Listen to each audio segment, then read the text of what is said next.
Hello, my name is Johnny. Welcome to another World War II 172 scale video. Today we're going to take a look inside the box of a kit, a Hungarian tank, Turan 3. If you'd like, please subscribe, hit that notification bell, like, reply, and share. Let's look at the box here. Comes in a sturdy box like that. Here's the artwork on the cover. This is very Mark IV-like. IBG models.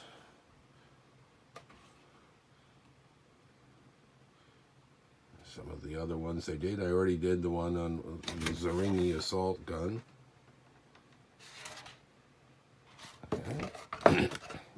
That's that. Let's quick look at the decals. Very nice. It's got some good points and bad points about the photo etch. There's the side skirts and the skirting around the turret, but look at those tiny little brackets. I have trouble cutting these out, and those are so small, and attaching it.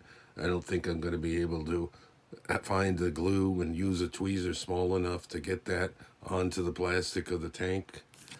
I mean, look at the size of these things.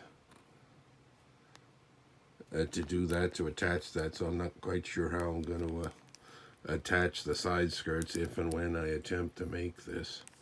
This is beyond my capability to put something that small onto the plastic sides, and so many of them, to try to attach these little skirts. And they're going to have to use some kind of little plastic piece to make a little space to attach these, or a little cardboard piece, one or the other. I'm not going to be able to do it that way. And you don't really see those when they're attached, as you can see here. We'll look at the parts in a minute. Look at the back here first. So it says it's a prototype for 1944. I don't believe they got any of these manufactured on the field. These would be Hungarian was an ally of the Germans, and then towards the end of the war they were sort of forced to remain allies, and they would have had this, and they would have been fighting the Russians. So if and when I do have this built on a war game board, it'll go with some of my other Hungarian AFVs, the Toldi and the Zeringi and the Nimrod and so forth. Looks pretty cool. Like I said, very much, I think that's like a 75mm. Looks just like the Mark IV, and then the side skirts. Cool. Let's look here.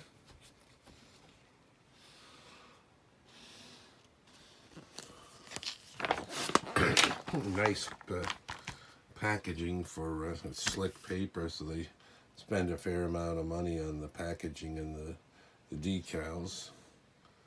We'll look at the sprues in a minute. So you start off where you usually start off on all these things, with the wheels.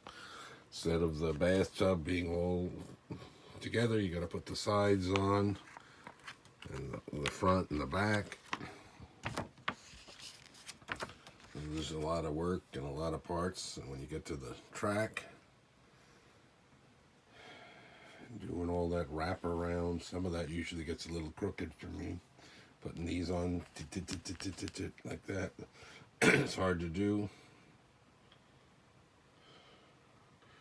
Double, and here's this, and look at even the sort of the shape of this, very Mark III, Mark IV looking.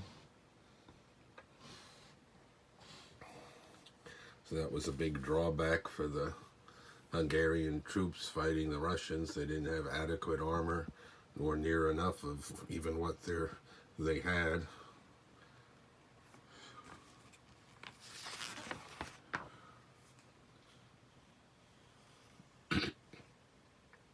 It's like when you get some wheels as extras on the back. Here's the turret. That's the fun part for me, doing that.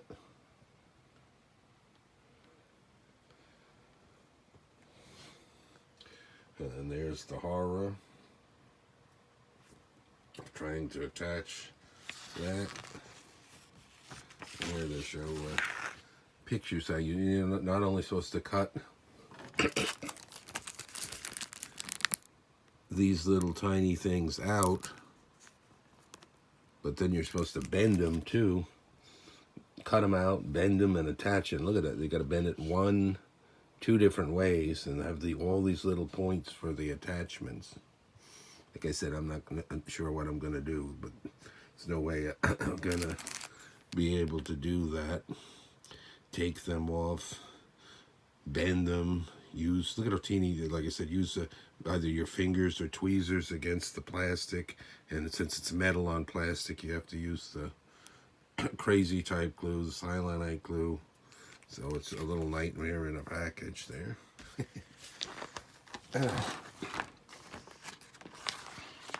See, use this way.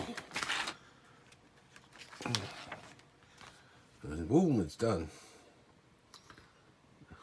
So we'll see what we get when we get.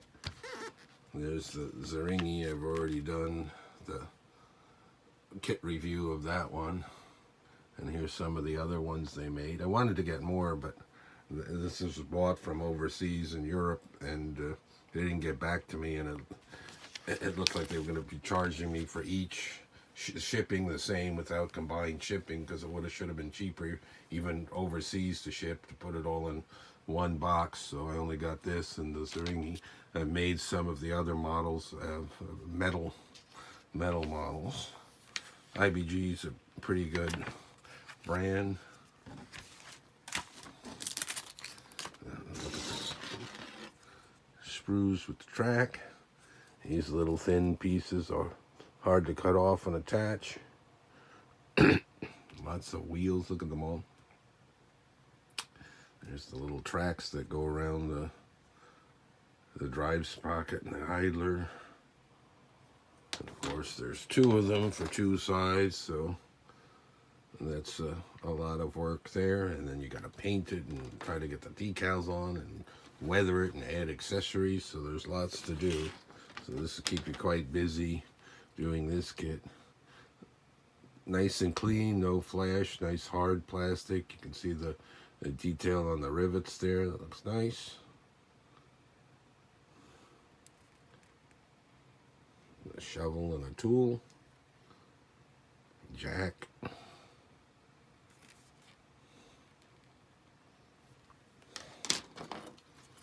The bottom.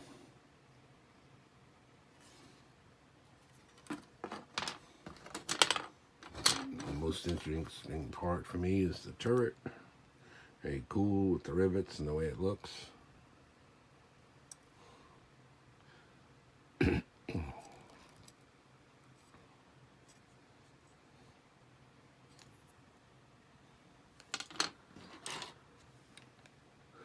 hull.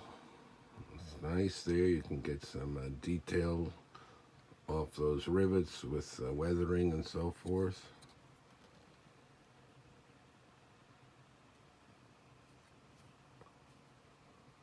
There's the gun.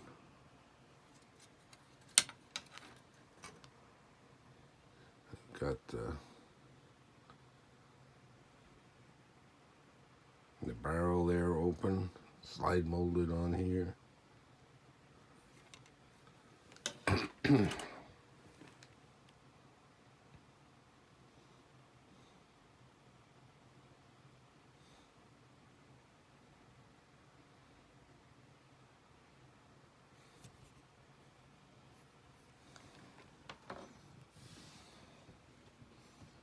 I'm not sure why they have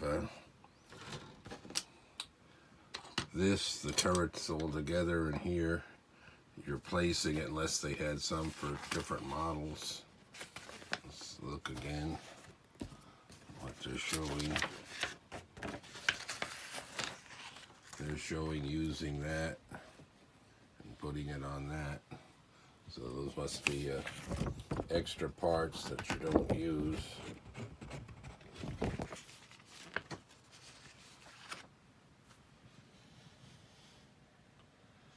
What interesting kit. Something different. Hungarian armor for World War II. Decals again. Very nice. Until next time, more World War II 1/72 scale. Thanks for watching, everyone.